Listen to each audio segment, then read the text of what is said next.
Hello and back again. The other day I was talking to a friend and could I feel the heaviness?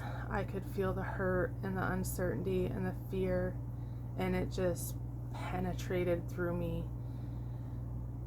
It was a feeling that I haven't felt in so long that it really affected me.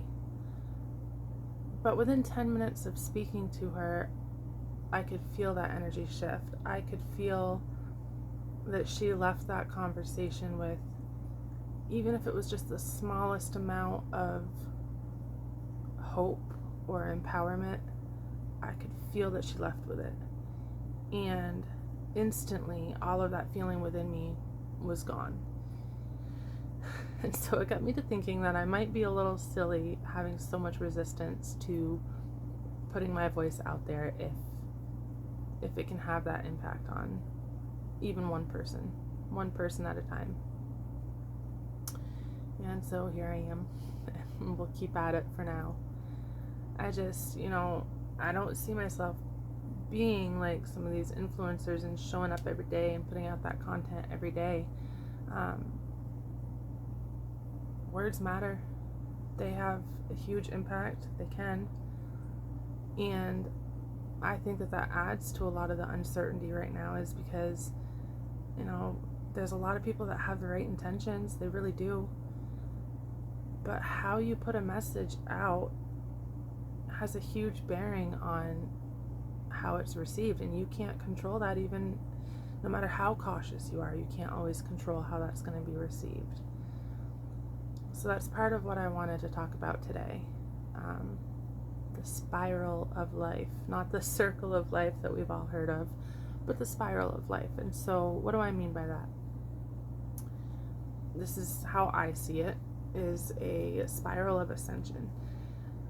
And I mean, I guess it could be a spiral of destruction too, if that's your trajectory. But what I mean by that is we all have conscious awareness. And our level of conscious awareness kind of predetermines our level of depth on any given topic or subject. So an example of this would be, if you and I were to sit down for a conversation and speak about a topic, doesn't matter what it is, we are only going to be able to speak about that topic at the level of our awareness. And to take that further, it usually can only go to the level of, okay, so let me back up here. So my level of awareness might not necessarily be your level of awareness, and vice versa. So whoever's got that lower level of comprehension and awareness at that time on that specific subject, that's about as far as that conversation is going to get to go. Because what happens is, when you start discussing a subject and you start going over the comprehension or awareness of another person, they will instinctually shut you down often. And I'm not saying that's necessarily a bad thing. It's kind of human nature. It's not always done intentionally. Sometimes it's just that they can't stretch that far. And I mean, that's to be expected, right? You're not gonna put me into a situation with a brain surgeon trying to explain to me how to do some procedure. I just can't get there. I can't stretch my awareness further than what I have acquired for knowledge at that point. So that being said, if we were to run into each other 5 years down the road and speak on that same topic, the chances are that we're both going to have a much deeper understanding of it at that point. And, it doesn't necessarily mean that it's because we went out and researched or we went out and studied. I mean, maybe, it opened your mind a little bit and made you curious, and so you went out and did that. But it oftentimes is just that spiral, that topic or that energy spirals back into our awareness for us to further evaluate. I mean, we've all been in that position, right? Where you're like, how did I get here again? I've already been through this. I've already dealt with this. I thought I had learned the lessons. Like, how did I put myself back in this same situation again? And a lot of times it's not that you put yourself back in the situation. It's that because in order for you to put yourself back in a situation, it means that you consciously chose it to happen again or for it to come up again. And oftentimes that's not the case. It's that it's just returning back into your energy field and surfacing for you to look at again and to update your perspective. Like, okay, that's what I used to think about that topic back then, but I've learned and grown a lot since then. What do I think about it now? And so what I'm trying to say with all of this is that I think it's a key to a lot of the confusion and chaos right now is that so many people are putting out so much information, and it's just a perfect storm for chaos and a mess, because no matter how good the intentions are, we all have to know whether we resonate with something to be true or not. And that's something that happens inside. It's not something you're going to read in a book or watch on a video. It's something that happens inside. It's a feeling inside when something resonates as true to you. So as I speak about my next topic, I would just ask for you to ask yourself, does it resonate? Does it give me that feeling inside that there's something to it? So my perspective is that at the core of everything going on right now, there's really one piece of advice that can move people forward in a healthier, happier, more fulfilling way. And that is to take whatever steps are necessary for you to look into your own heart, into your own life, and ask yourself if what you are emanating is coming from a place of love or if it is coming from a place of fear. And for people just starting out on this journey, that can sometimes be a really hard thing to distinguish and to recognize, because our subconscious mind will not make things obvious. We can think we think one way, but our subconscious mind is in the background playing a completely different tune. The way that you'll see this is, if somebody wants to lose weight and they're like, oh, I'm so fat, I'm so fat, I'm so fat, I hate this, I hate the way this fits, because that's their self-talk in their subconscious, that's what's emanating out, and it actually pushes your desires further from you. You can think of it like a magnet. When you put two magnets opposite end to each other and they actually repel each other, there's that force that repels them.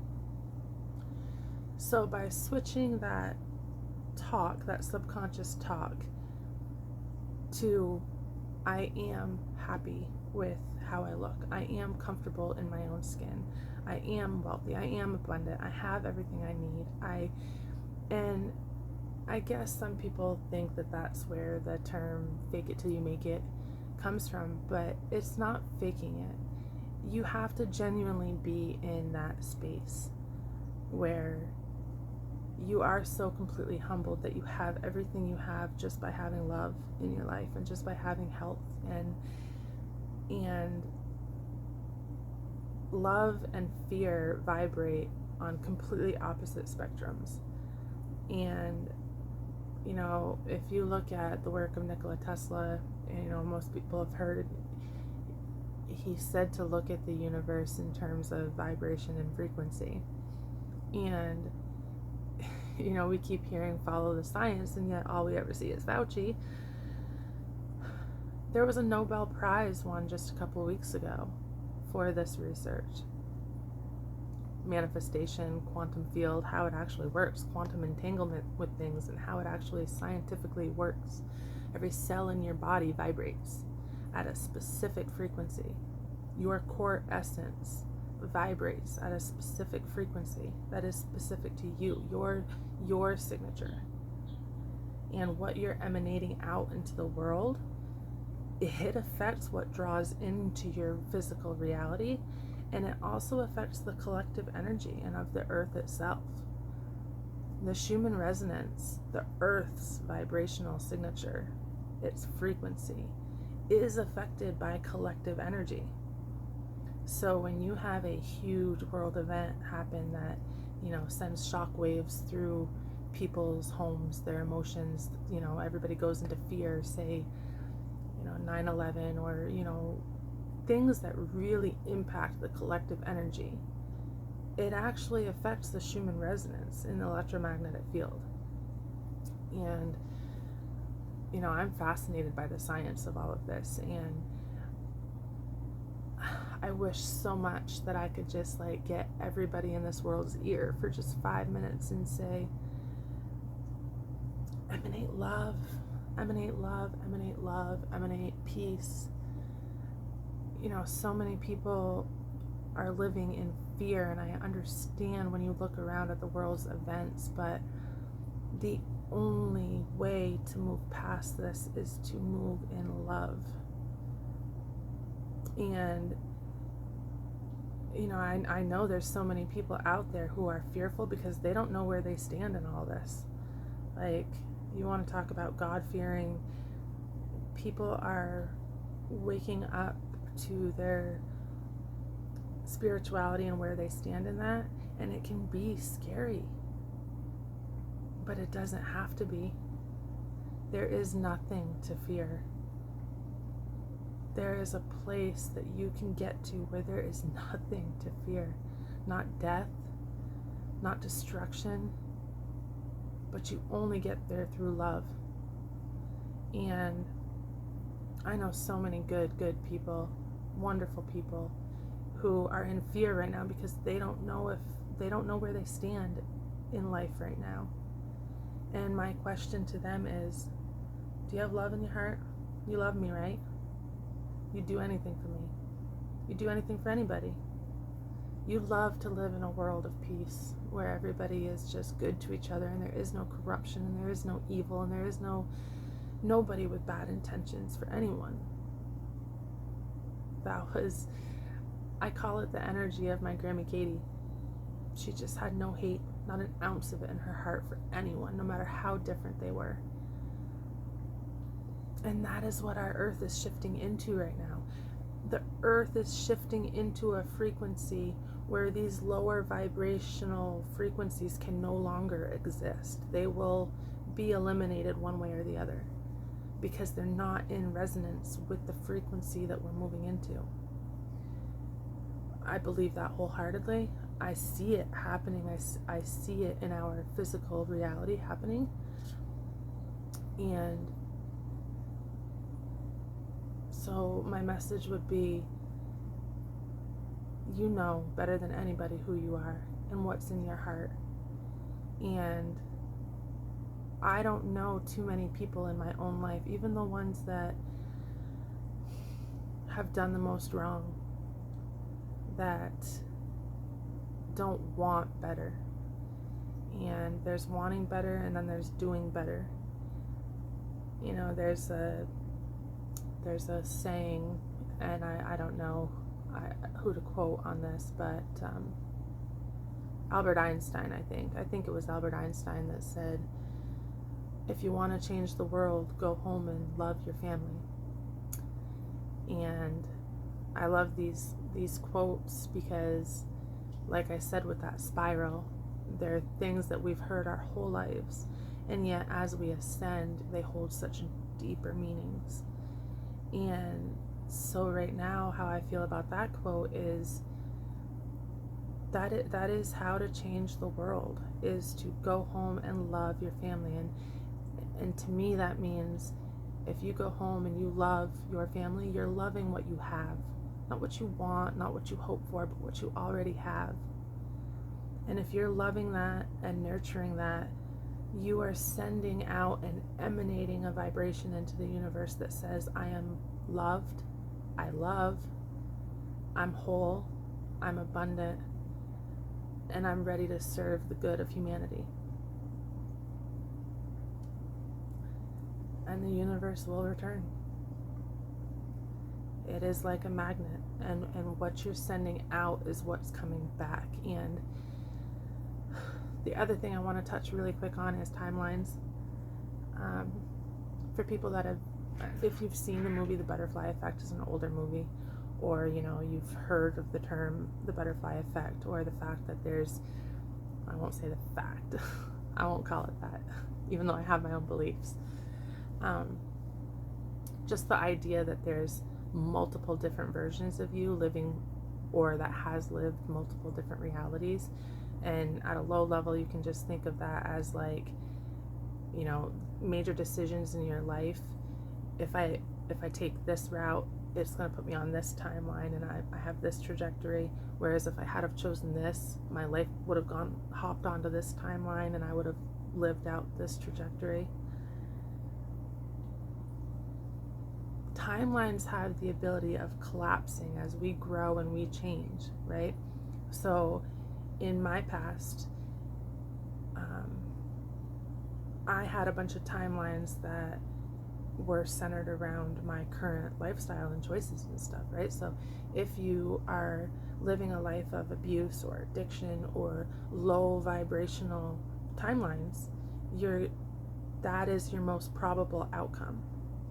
But if you grow out of that and you grow past that, you've now collapsed those timelines as a probable outcome, because it's not probable that you're going to return to that. You might, that's where that spiral comes in.